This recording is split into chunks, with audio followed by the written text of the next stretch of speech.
خورشید مغروقی ترسیده خودش را از میان آبهای اقیانوس کبیر بیرون کشید و تکه ابری را به روی مریلند سرخ جگری کرد.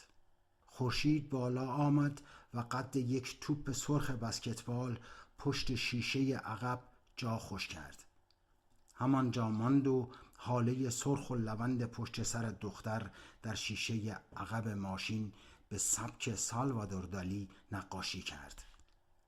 آقای صادقی سرش را خم کرد. ابر سرخ روی مریلند را با دقت برانداز کرد. بی آنکه به من نگاهی کند انگشت اشارهش بالا پرید و کلاسی غایب را مخاطب قرار داد.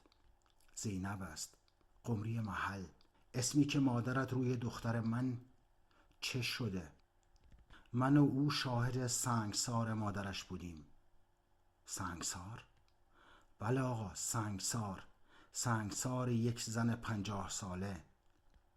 آخه خانم، بابا جای مادر من بود. برا حسین شلتاق می کرد. به در و دیوار می زد. به در و تخته می کوبید. به وزیر و وکیل نامه نوشت. از یک یک پاسدارها و بسیجیها خواهش کرد و التماس کرد. شهر شده بود خونه و خونه شده بود قبرستون. به هر دری می زد.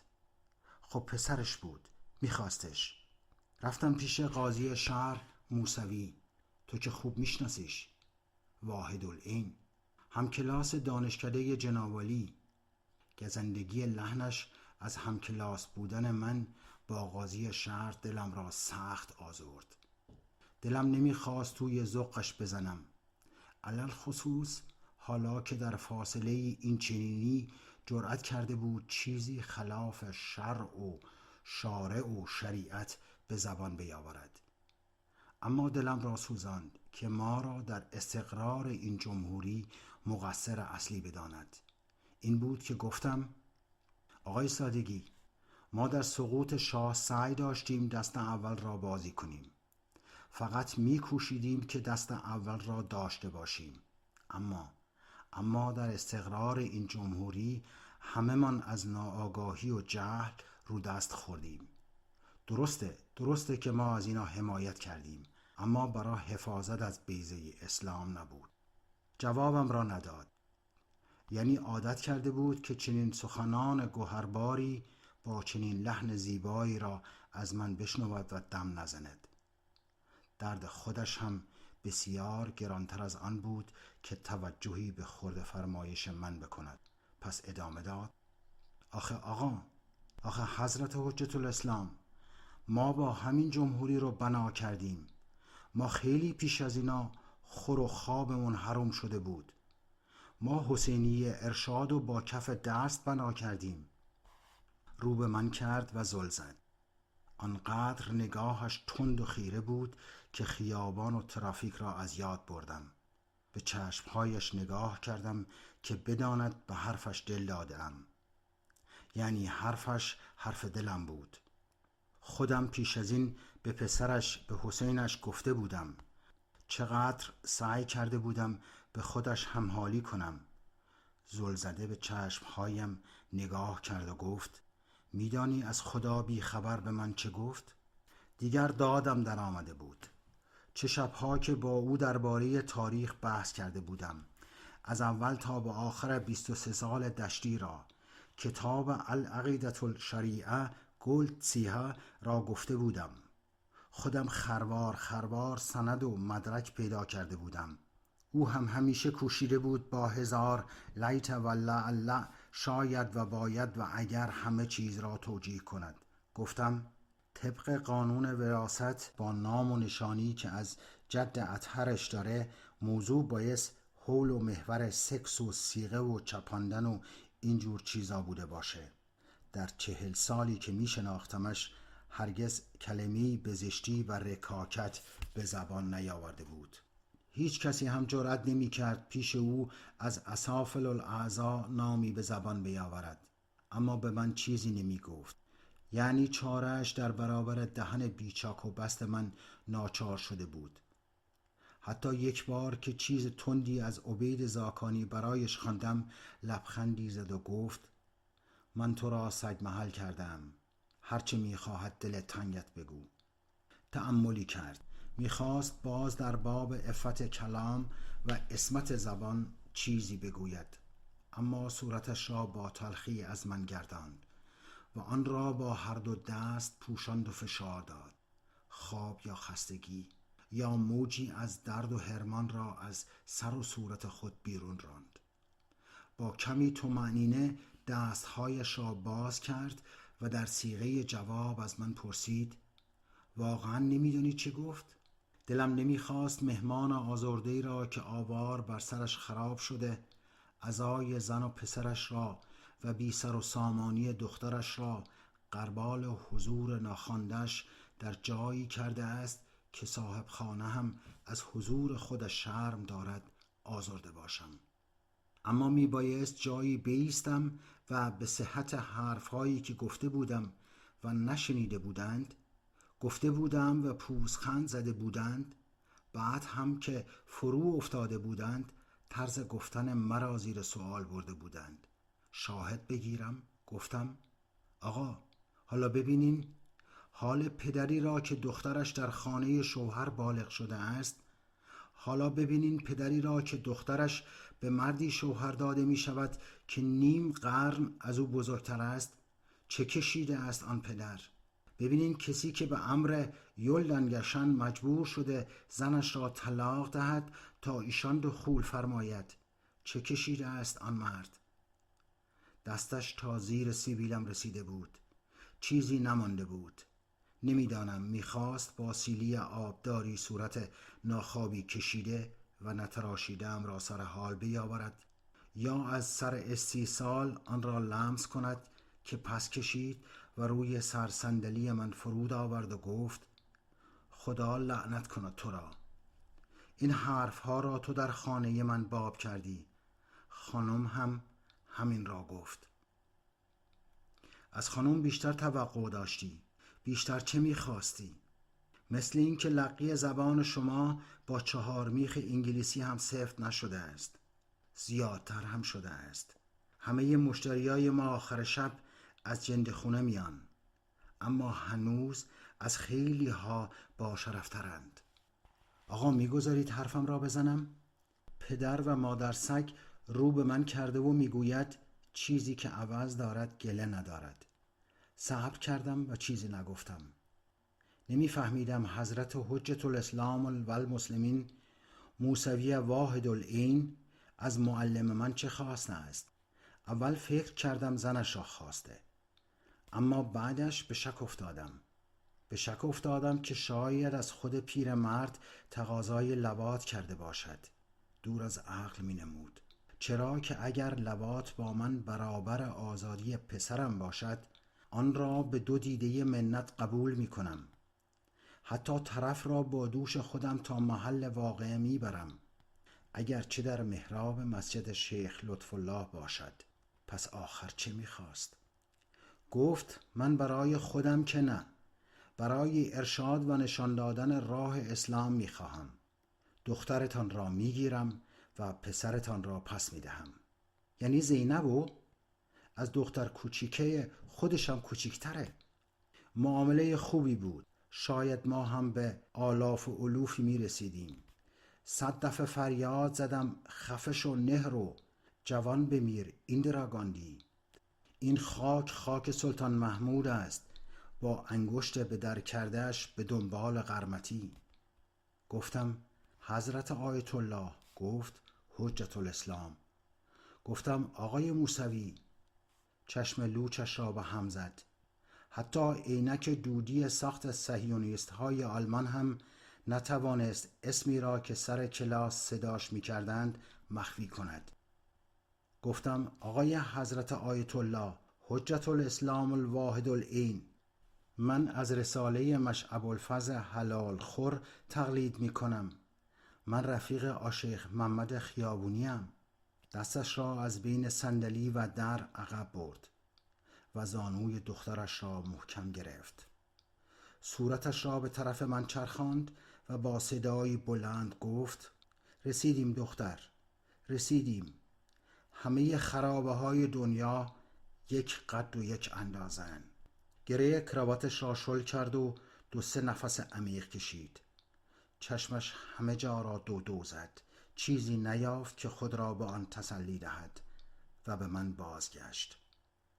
به خانم گفتم که چه گفته است. هیچ نگفت. شبها بود که سر بیشام به بالین گذاشته بودیم. پا شد.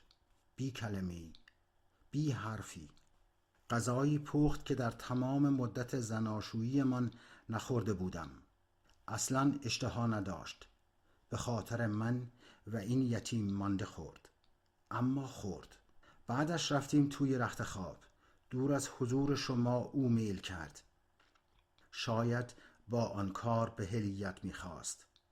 صبح قبل از سحر بیدار شدم. دیدم غسل کرده نماز میگذارد. سلام که داد دیدم سپید پوشیده است. شستم خبردار شد. طوفان نازل شده بود. تیمم کردم. نماز را خواندم یا نه یادم نیست. این دست و آن دست می کردم. عمدن تعلل به خرج می دادم. بی خود سرم را گرم می کردم. حرفی نزد. به روی خود نمی آورد. پا شد و صبحانه آورد. هیچ کدام اشتها نداشتیم. همه کارها گذشته بود. هیچ بهانه‌ای برای خانه ماندن نداشتم. از در که بیرون زدم خبرش را از سر دروازه آوردند. در دادگاه کاری کرده بود کارستان. این که حکمش سنگسار نیست. مسلم شمر را که فراموش نکرده ای. مادرت چه اسمی روی او گذاشته بود؟ شمر ریش قرمز. شاگرد و بازجوی خودت. همکلاسی حسین شما. مادر سگ چه دست سنگینی هم داشت. مادر حسینم را زده بود. خانم دیده بود که بین این گوشهای آکنده در محکمه عدل اسلامی کاری از دستش بر نمی آید. خودش را رسانده بود سر بازار. اول چادرش را برداشت. فریاد زدم: ماه ماه برو. جندالله اگر سر برسد از تنت منجوق و سینه ریز می سازد.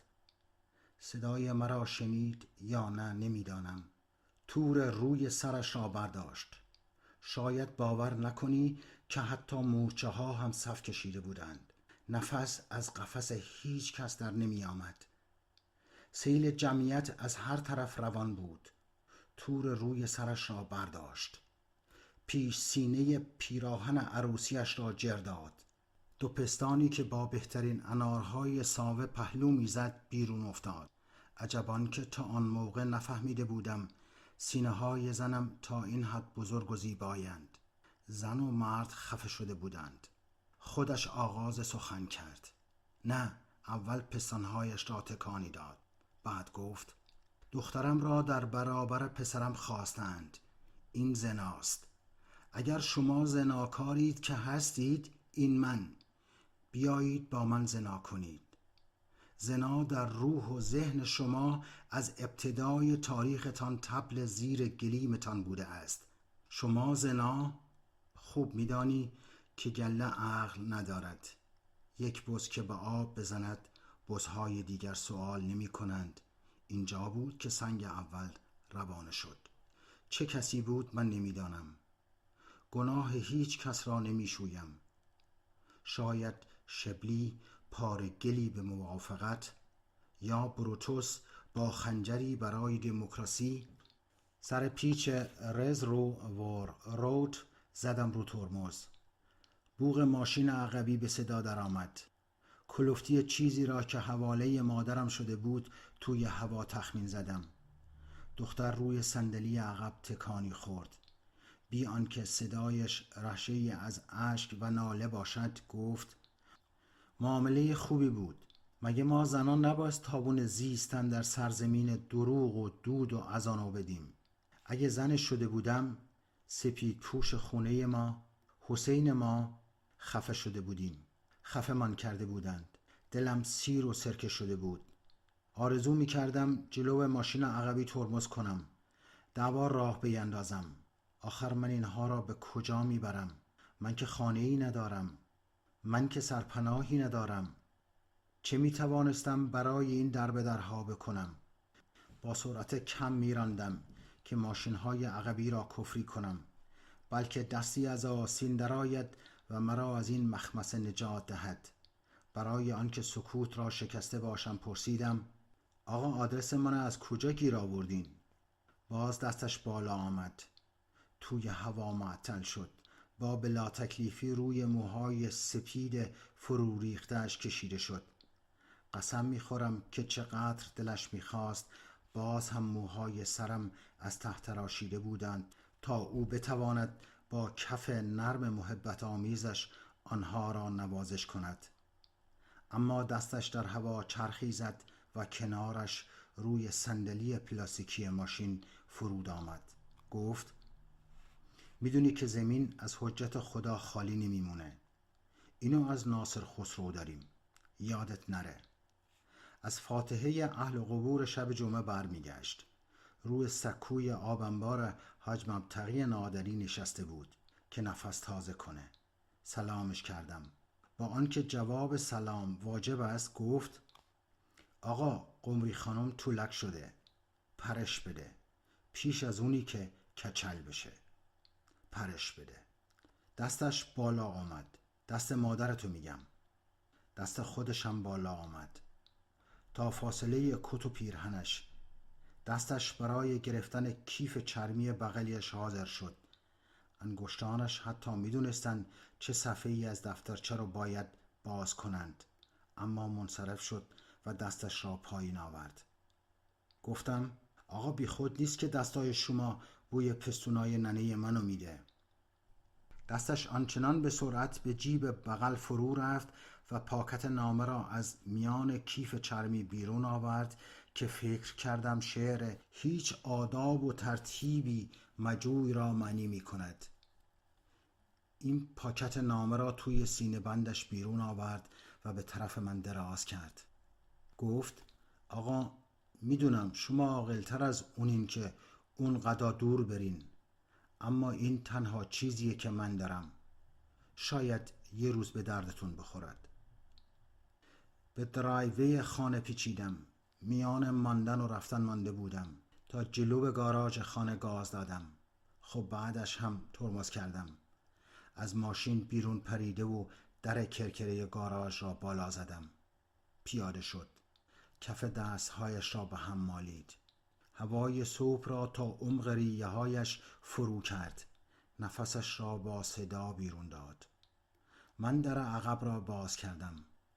دستم را زیر بازوی دختر بردم. بی کمک من از ماشین پیاده شد، اما گذاشت که بازویش میان بازوی من باشد.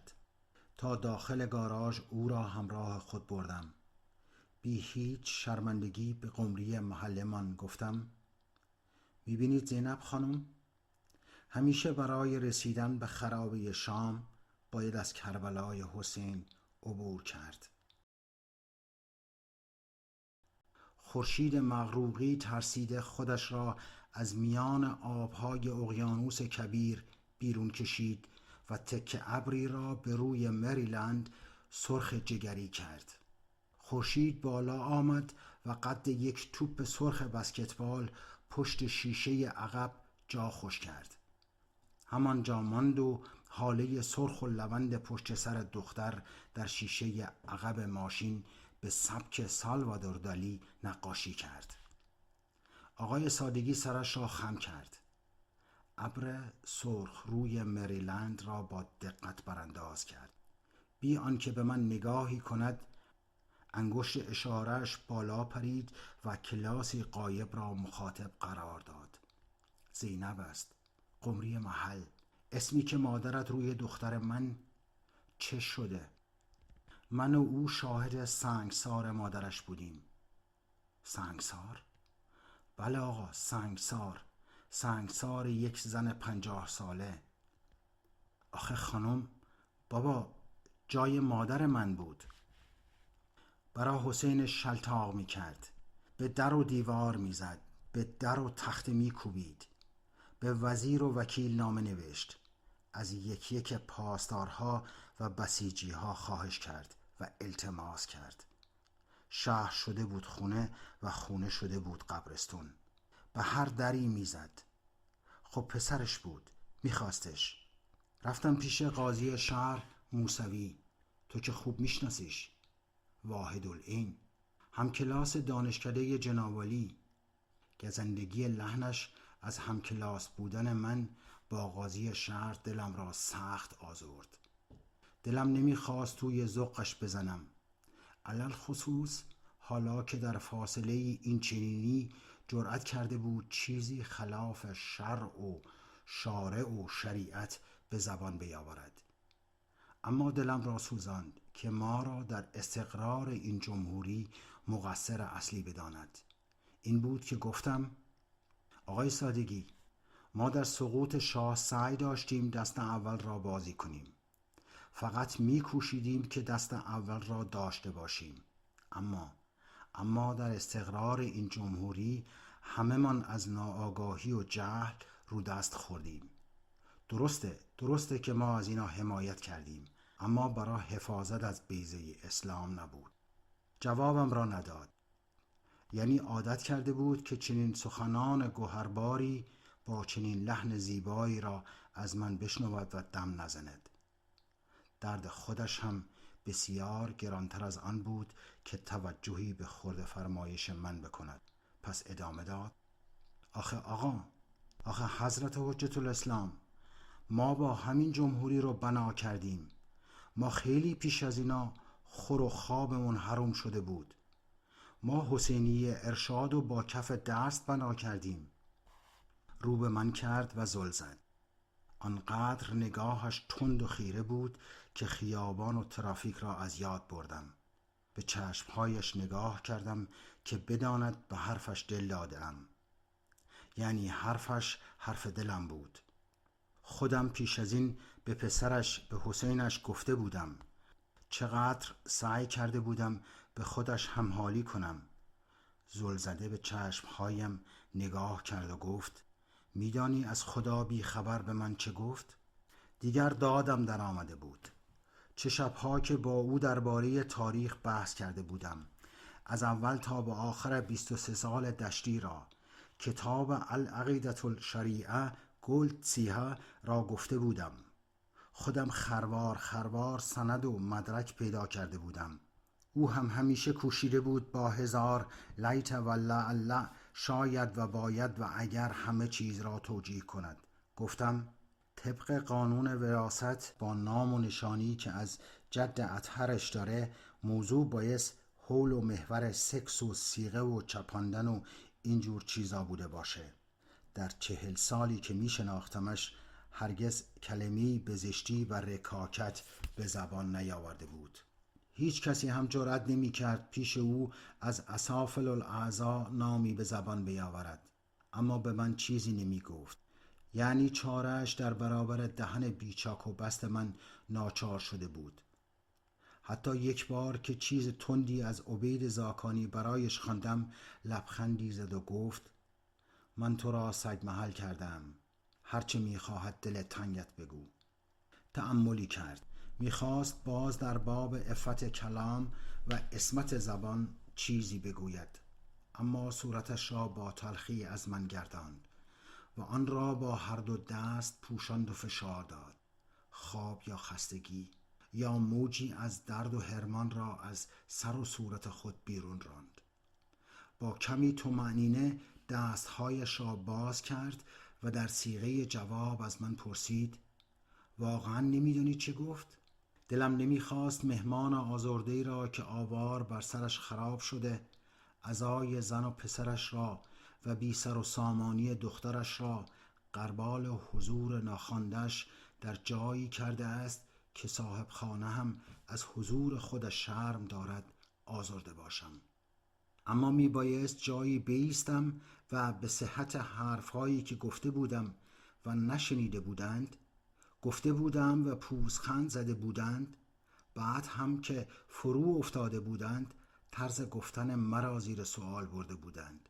شاهد بگیرم. گفتم: آقا حالا ببینین، حال پدری را که دخترش در خانه شوهر بالغ شده است. حالا ببینین پدری را که دخترش به مردی شوهر داده می شود که نیم قرن از او بزرگتر است. چه کشیده است آن پدر. ببینین کسی که به امر یلدنگشن مجبور شده زنش را طلاق دهد تا ایشان دخول فرماید. چه کشیده است آن مرد. دستش تا زیر سیبیلم رسیده بود. چیزی نمانده بود. نمیدانم میخواست با سیلی آبداری صورت ناخوابی کشیده و نتراشیده‌ام را سر حال بیاورد یا از سر استیصال آن را لمس کند که پس کشید و روی سرصندلی من فرود آورد و گفت خدا لعنت کند تو را. این حرفها را تو در خانه من باب کردی. خانم هم همین را گفت. از خانم بیشتر توقع داشتی. بیشتر چه میخواستی؟ مثل این که لقی زبان شما با 4 میخ انگلیسی هم سفت نشده است. زیادتر هم شده است. همه مشتریای ما آخر شب از جندخونه میان. اما هنوز از خیلی ها با شرفترند. آقا میگذارید حرفم را بزنم؟ پدر و مادر سگ رو به من کرده و میگوید چیزی که عوض دارد گله ندارد. صبر کردم و چیزی نگفتم. نمیفهمیدم حضرت حجت الاسلام و المسلمین موسوی واحد العین از معلم من چه خواسته است. اول فکر کردم زنش را خواسته، اما بعدش به شک افتادم که شاید از خود پیرمرد تقاضای لواط کرده باشد. دور از عقل می نمود. چرا که اگر لواط با من برابر آزادی پسرم باشد، آن را به 2 دیده منت قبول می کنم. حتی طرف را با دوش خودم تا محل واقعه می برم، اگرچه در محراب مسجد شیخ لطف الله باشد. پس آخر چه می خواست؟ گفت من برای خودم که نه، برای ارشاد و نشان دادن راه اسلام می خواهم. دخترتان را می گیرم و پسرتان را پس می دهم. یعنی زینبو؟ از دختر کوچیکه خودشم کوچیکتره. معامله خوبی بود. شاید ما هم به آلاف و الوفی می رسیدیم. 100 دفعه فریاد زدم خفه شو نهرو، جوان بمیر ایندرا گاندی. این خاک سلطان محمود است، با انگشت به در کردهش به دنبال قرمطی. گفتم حضرت آیت الله. گفت حجت الاسلام. گفتم آقای موسوی. چشم لوچش را به هم زد. حتی عینک دودی ساخت صهیونیست های آلمان هم نتوانست اسمی را که سر کلاس صداش می کردند مخفی کند. گفتم آقای حضرت آیت الله حجت الاسلام الواحد العین، من از رساله مشعب الفضل حلال خور تقلید می کنم. من رفیق آشیخ محمد خیابونیم. دستش را از بین صندلی و در عقب برد و زانوی دخترش را محکم گرفت. صورتش را به طرف من چرخاند و با صدایی بلند گفت رسیدیم دختر، رسیدیم. همه خرابه های دنیا یک قد و یک اندازن. گره کراواتش را شل کرد و 2-3 نفس عمیق کشید. چشمش همه جا را دو زد. چیزی نیافت که خود را به آن تسلی دهد و به من بازگشت. به خانم گفتم که چه گفته است. هیچ نگفت. شبها بود که سر بیشام به بالین گذاشته بودیم. پا شد. بی کلمه‌ای، بی حرفی. غذایی پخت که در تمام مدت زناشویی من نخورده بودم. اصلاً اشتها نداشت. به خاطر من و این یتیم مانده خورد. اما خورد. بعدش رفتیم توی رخت خواب. دور از حضور شما او میل کرد. شاید با آن کار به هلیت میخواست. صبح قبل از سحر بیدار شدم. دیدم غسل کرده نماز میگذارد. سلام که داد دیدم سپید پوشیده است. شستم خبردار شد. طوفان نازل شده بود. تیمم کردم. نماز را خواندم یا نه یادم نیست. این دست و آن دست می کردم. عمدن تعلل به خرج می دادم. بی خود سرم را گرم می کردم. حرفی نزد. به روی خود نمی آورد. پا شد و صبحانه آورد. هیچ کدام اشتها نداشتیم. همه کارها گذشته بود. هیچ بهانه‌ای برای خانه ماندن نداشتم. از در که بیرون زدم خبرش را از سر دروازه آوردند. در دادگاه کاری کرده بود کارستان. این که حکمش سنگسار نیست. مسلم شمر را که فراموش نکرده ای. مادرت چه اسمی روی او گذاشته بود؟ شمر ریش قرمز. شاگرد و بازجوی خودت. همکلاسی حسین شما. مادر سگ چه دست سنگینی هم داشت. مادر حسینم را زده بود. خانم دیده بود که بین این گوشهای آکنده در محکمه عدل اسلامی کاری از دستش بر نمی آید. خودش را رسانده بود سر بازار. اول چادرش را برداشت. فریاد زدم ماه ماه برو. جندالله اگر سر برسد از تنت منجوق و سینه ریز می سازد. صدای مرا شنید یا نه نمیدانم. تور روی سرش را برداشت. شاید باور نکنی که حتی مورچه ها هم صف کشیده بودند. نفس از قفس هیچ کس در نمی آمد. سیل جمعیت از هر طرف روان بود. تور روی سرش را برداشت. پیش سینه پیراهن عروسیش را جر داد. دو پستانی که با بهترین انارهای ساوه پهلو میزد بیرون افتاد. عجبان که تا آن موقع نفهمیده بودم سینه های زنم تا این حد بزرگ و زیبایند. زن و مرد خفه شده بودند. خودش آغاز سخن کرد. نه، اول پستانهایش را تکانی داد. بعد گفت دخترم را در برابر پسرم خواستند. این زناست. اگر شما زناکارید که هستید، این من. بیایید با من زنا کنید. زنا در روح و ذهن شما از ابتدای تاریختان طبل زیر گلیمتان بوده است. شما زنا خوب میدانی که گله عقل ندارد. یک بز که به آب بزند بزهای دیگر سؤال نمی کنند. اینجا بود که سنگ اول روانه شد. چه کسی بود من نمیدانم. گناه هیچ کس را نمی شویم. شاید شبلی پاره گلی به موافقت یا بروتوس با خنجری برای دموکراسی. سر پیچ رزرو ور رود زدم رو ترمز. بوق ماشین عقبی به صدا در آمد. کلفتی چیزی را که حواله مادرم شده بود توی هوا تخمین زدم. دختر روی صندلی عقب تکانی خورد. بی آنکه صدایش رشه‌ای از اشک و ناله باشد گفت معامله خوبی بود. مگه ما زنان نباید تابون زیستن در سرزمین دروغ و دود و اذانو بدیم؟ اگه زنش شده بودم سپید پوش خونه ما، حسین ما خفه شده بودیم. خفه من کرده بودند. دلم سیر و سرکه شده بود. آرزو می کردم جلو ماشین عقبی ترمز کنم. دوبار راه بیندازم. آخر من اینها را به کجا می برم؟ من که خانه‌ای ندارم. من که سرپناهی ندارم. چه می توانستم برای این درب درها بکنم؟ با سرعت کم می راندم که ماشین‌های عقبی را کفری کنم. بلکه دستی از آستین درآید و مرا از این مخمصه نجات دهد. برای آنکه سکوت را شکسته باشم پرسیدم آقا آدرس من از کجا گیر آوردین؟ باز دستش بالا آمد. توی هوا معطل شد. با بلا تکلیفی روی موهای سپید فرو ریخته‌اش کشیده شد. قسم میخورم که چقدر دلش میخواست باز هم موهای سرم از ته تراشیده بودند تا او بتواند با کف نرم محبت آمیزش آنها را نوازش کند. اما دستش در هوا چرخی زد و کنارش روی صندلی پلاستیکی ماشین فرود آمد. گفت میدونی که زمین از حجت خدا خالی نمیمونه.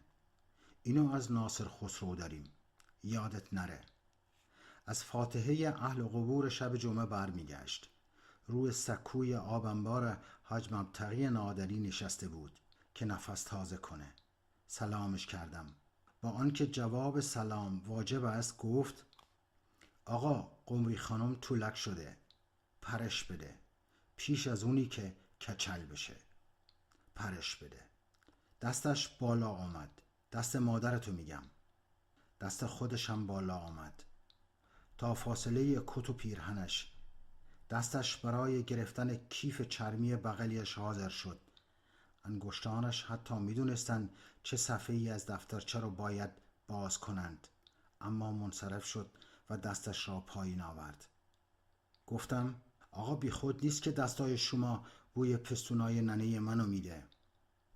دستش آنچنان به سرعت به جیب بغل فرو رفت و پاکت نامه را از میان کیف چرمی بیرون آورد که فکر کردم شعر هیچ آداب و ترتیبی مجوی را معنی می کند. این پاکت نامه را توی سینه بندش بیرون آورد و به طرف من دراز کرد.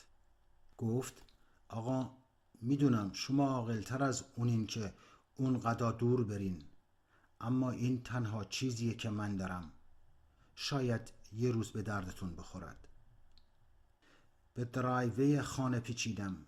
میان ماندن و رفتن مانده بودم تا جلو گاراژ خانه گاز دادم. خب بعدش هم ترمز کردم. از ماشین بیرون پریده و در کرکره گاراژ را بالا زدم. پیاده شد. کف دستهایش را به هم مالید.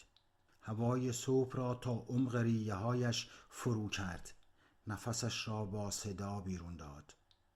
من در عقب را باز کردم. دستم را زیر بازوی دختر بردم. بی کمک من از ماشین پیاده شد، اما گذاشت که بازویش میان بازوی من باشد. تا داخل گاراژ او را همراه خود بردم. بی هیچ شرمندگی به قمری محلمان گفتم میبینید زینب خانم؟ همیشه برای رسیدن به خرابه شام باید از کربلای حسین عبور کرد. میبینید زینب خانم؟ همیشه برای رسیدن به خرابه شام باید از کربلای حسین عبور کرد.